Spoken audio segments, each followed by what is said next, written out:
This channel does not promote any violent, harmful, or illegal activities. All content provided by this channel is meant for an educational purpose only. এবার নজর একটু রাজ্য রাজনীতির দিকে। 21শে জুলাইয়ের মঞ্চের দিকে সবার নজর ছিল, কিন্তু সেই 21শে জুলাইয়ের মঞ্চে অনুব্রত মণ্ডলকে কি দেখতে পেয়েছেন আপনারা কেউ?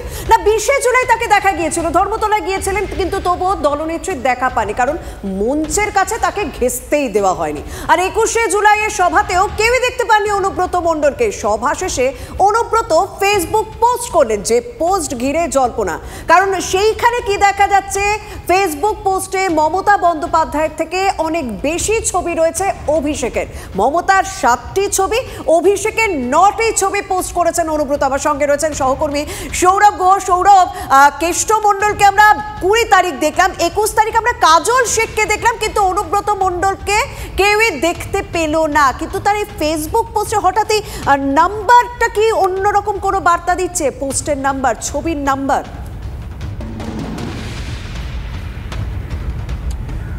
দেখো শর্মিষ্ঠা, এই পোস্টটা যদি অনুব্রত মণ্ডল না করে তৃণমূল কংগ্রেসের অন্য যে কেউ করতেন, তা নিয়ে কিন্তু এতটা আলোচনা হতো না। কিন্তু যেহেতু নামটা কেষ্ট মণ্ডল, বাক্যবোমায় বিখ্যাত কেষ্ট মণ্ডল, যিনি মুখ খুললেই খবরের কাগজে হেডলাইন হয়, টিভি চ্যানেলে হেডলাইন হয়, এখানেও কেষ্ট মণ্ডলের যে কোনো পদক্ষেপ নিয়ে আলোচনা হবে। আমরা 21শে জুলাইয়ের ঠিক আগের দিন বিকেলে হঠাৎ দেখা চাঁদের মতো তাকে দেখতে পেয়েছিলাম সভাস্থলে। কিন্তু অদ্ভুত ব্যাপার, একদা বীরভূমের বেতাজ বাদশাকে সিকিউরিটি জোনেই ঢুকতে দিল না মুখ্যমন্ত্রীর নিরাপত্তার দায়িত্বে থাকা পুলিশ অফিসারেরা। তারপর তাকে আর দেখা গেল না, এমনকি মঞ্চেও দেখা গেল না। বীরভূম কোর কমিটির কাজল শেখ সহ বিভিন্ন লোকজন তারা 21শে জুলাইয়ের মঞ্চে থাকলেও অনুব্রত মণ্ডল ছিলেন অনুপস্থিত। রাত্রেবেলা একটি পোস্ট এলো যেখানে সংখ্যায় অভিষেক বন্দ্যোপাধ্যায়ের ছবি বেশি। তাহলে কি অভিষেক স্মরণে যাওয়ার চেষ্টা করছেন অনুব্রত? একদা যিনি বলতেন যে তিনি দলনেত্রী ছাড়া কাউকে মানেন না, এবার কি অভিষেকের স্মরণে যাওয়ার চেষ্টা করছেন? এই প্রশ্নটা উঠছে তার পোস্ট ঘিরে, যেহেতু নামটা অনুব্রত। একদম, আপাতত তোমাকে ধন্যবাদ। স্বাভাবিকভাবে সত্যি তিনি কি এবার অন্য কারো স্মরণে যেতে চাইছেন, বিশেষ করে অভিষেক বন্দ্যোপাধ্যায়ের স্মরণে যেতে চাইছেন? কাজল শেখ তিনি তো কোনো রকম কথাই বলতে রাজি হননি গতকাল অনুব্রত মণ্ডল নিয়ে, কিন্তু শাসক এবং বিরোধী দলের রাজনৈতিক নেতারা তারা কি বলছেন এই অনুব্রত মণ্ডল প্রসঙ্গে দেখুন। এগুলো কোনো ইস্যুই নয়। অনুব্রত মণ্ডলও কালকে ছিল, সবাই ছিল, এটা নিয়ে কোনো ইস্যুই না এগুলো। আমি শুনেছি কেষ্ট মণ্ডলকে নাকি ডায়াসে উঠতে দেয়নি পুলিশ। মমতা ব্যানার্জির এই যে ইউজ অ্যান্ড থ্রো, তাকে দিয়ে গরুর টাকা তোলালেন, বালির টাকা তোলালেন, পাথরের টাকা তোলালেন, সেই টাকা পয়সা নিয়ে পার্টি চালালেন, খেলেন, আর সে বেচারাকে আম খেয়ে চিবড়ে ফেলে দিলেন। এই মমতার রাজনীতি। বাকি টিএমসির নেতারা যারা টাকা পয়সা তুলে আনন্দে নাচছেন, তারা দেখুন ঘুটে পুড়ে গোবর হাসে, ঘুটে বলে তোরা একদিন আসে। তারাও ভেবে দেখুন তাদের ভবিষ্যৎ এরকম অপেক্ষা করছে।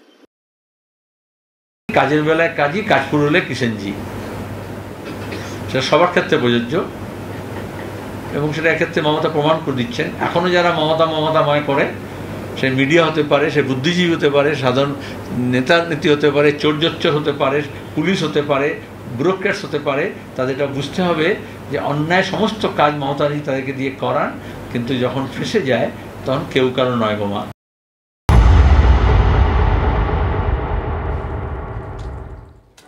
আর এবারে নজর রাখবো আমরা খড়গপুরের দিকে। খড়গপুরে সেখানে সক্রিয় হচ্ছেন দিলীপ ঘোষ, আর দিলীপ ঘোষ সক্রিয় হতে সেখানে তৎপরতা বাড়াচ্ছেন হিরণও। তিনি যাচ্ছেন সেখানে, সাধারণ মানুষের সঙ্গে কথা বলছেন, তাদের অভাব অভিযোগের কথা শুনছেন, সমস্ত বিষয়টি তিনি খতিয়ে দেখছেন। আপনাদেরকে আরও একবার জানাই, খড়গপুরে সেখানে আবারও সক্রিয় দিলীপ ঘোষ, আর দিলীপ ঘোষ সক্রিয় হতেই তৎপরতা বাড়িয়ে দিয়েছেন হিরণও। ভোটের আগে কাজের খতিয়ান তুলে ধরতে চান তিনি, জানালেন খড়গপুরের বিজেপি বিধায়ক।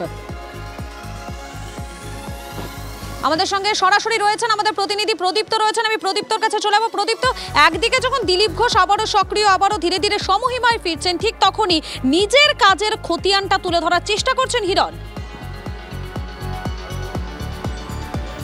একেবারেই তাই। এবং দিলীপ ঘোষ 2016 সালে ওই আসন থেকে জয়ী হওয়ার পর থেকেই কিন্তু ওই আসনকে তিনি নার্সিং করেন। সেটা তিনি সাংসদ থাকাকালীনও করেছেন, সাংসদ পদে যখন নির্বাচনে লড়লেন হেরে যাওয়ার পরও করছেন। হিরণ চট্টোপাধ্যায় গত 4 বছর পর আর যখন মাস কয়েক বাকি রয়েছে নির্বাচনের, ঠিক সেই সময় তিনি ওই এলাকার মানুষের সুখ দুঃখের ভাগ করে নিতে চাইছেন এবং তিনি বলছেন যে ওই এলাকার মানুষজন তাকে পরামর্শ দিতে পারেন বা কোথাও যে সমস্যা রয়েছে সেই সমস্ত বিষয়কে তিনি সামনে আনতে চান, সাধারণ মানুষ তাকে জানান এবং একটি হোয়াটসঅ্যাপ নাম্বার তিনি দিয়েছেন।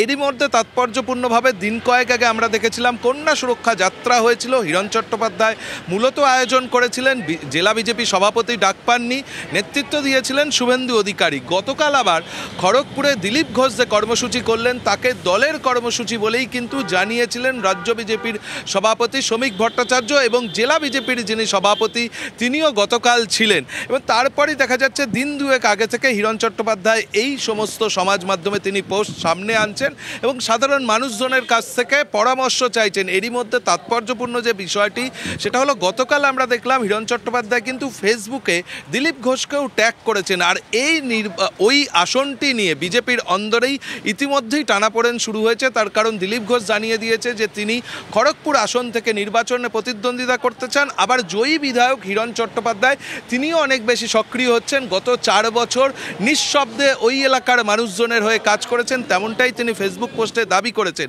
এহেন পরিস্থিতিতে দাঁড়িয়ে হিরণ চট্টোপাধ্যায় নাকি দিলীপ ঘোষ কে দাঁড়াবেন ওখানে তা নিয়ে দলের অন্দরেও যেমন টানাপোড়েন রয়েছে, কেন্দ্রীয় নেতৃত্বই বা কাকে ওই আসনে প্রার্থী করে তা নিয়ে চর্চা সেদিকে কিন্তু একটা নজর রয়েছে। আপাতত তোমাকে ধন্যবাদ প্রদীপ্ত। এবং এই খড়গপুরে যাদের নিয়ে কথা হচ্ছে অর্থাৎ দিলীপ ঘোষ এবং হিরণ, তারা কি বলছেন, তাদের কি বক্তব্য একবার শোনাই আপনাদের। ভালো কথা, মানুষের সেবা করতে থেকে না বলবো। দল কি চায়, দল আমাকে যা বলেছে এটা আমি করেছি। আমি চাই না দলের কাছে কিছু, দল আমার কাছে কিছু চায় না, আমার দেওয়ার কিছু নেই। 2026-এ কি খড়গপুরে আপনি পাঠ করতে চান এরকম? তোমরা যদি বলো চেষ্টা করবো। খড়গপুরের মানুষ সুখ, সমৃদ্ধি এবং শান্তি পাক। আমি গত 4 বছর ধরে খড়গপুরের জন্য কি কি কাজ করেছি সেগুলো শীঘ্রই আপনাদের সবাইকে জানাবো, বিস্তারিতভাবে আপনারা সব জানতে পারবেন। এবং আমি একটি হোয়াটসঅ্যাপ নাম্বার আপনাদের সবাইকে দিয়েছি, শুধুমাত্র খড়গপুরের মানুষরা আপনারা মেসেজ করবেন এবং সেই মেসেজেতে আপনি আপনার নাম, কোন ওয়ার্ড এবং আপনার সমস্যা বা পরামর্শের কথা লিখে পাঠাবেন। আমি বা আমার টিম আমরা সর্বান্তভাবে চেষ্টা করব যে আপনার সমস্যার সমাধান করার এবং আপনার পরামর্শ নিয়ে আমরা খড়গপুরের আরও কি উন্নয়ন করতে পারি সেটাও আমরা চেষ্টা করব। কাড়াকাড়ি বিজেপির মধ্যে কে দিলীপ বাবু না হিরণ কে কাড়াকাড়ি করবে এটা নিয়ে আমাদের খুব একটা মাথা ব্যথা নেই। আমরা একদম অত্যন্ত মাথা ঠান্ডা করে ভাবছি খড়গপুর সিটটা এবারে আমাদের জিততে হবে। আমরা এবারে জিতবো। 2টো টার্ম আমরা খড়গপুর জিততে পারিনি, মাঝখানে বাই ইলেকশন জিতেছিলাম, আবার খুব সামান্য ভোটে, গতবারে মাত্র 2500 ভোটে হেরেছি। অতএব এবারে খড়গপুরটা জেতার দোরগোড়াতে আছি আমরা, খড়গপুর জিতবো।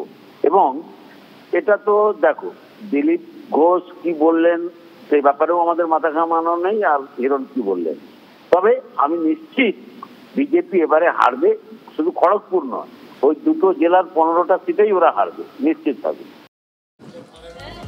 দিলীপ ঘোষের সক্রিয়তা এবং হিরণের এই তৎপরতা, এই দুয়ের মাঝে দাঁড়িয়ে খড়গপুরবাসী কি বলছেন, তাদের কি বক্তব্য শোনাই আপনাদের।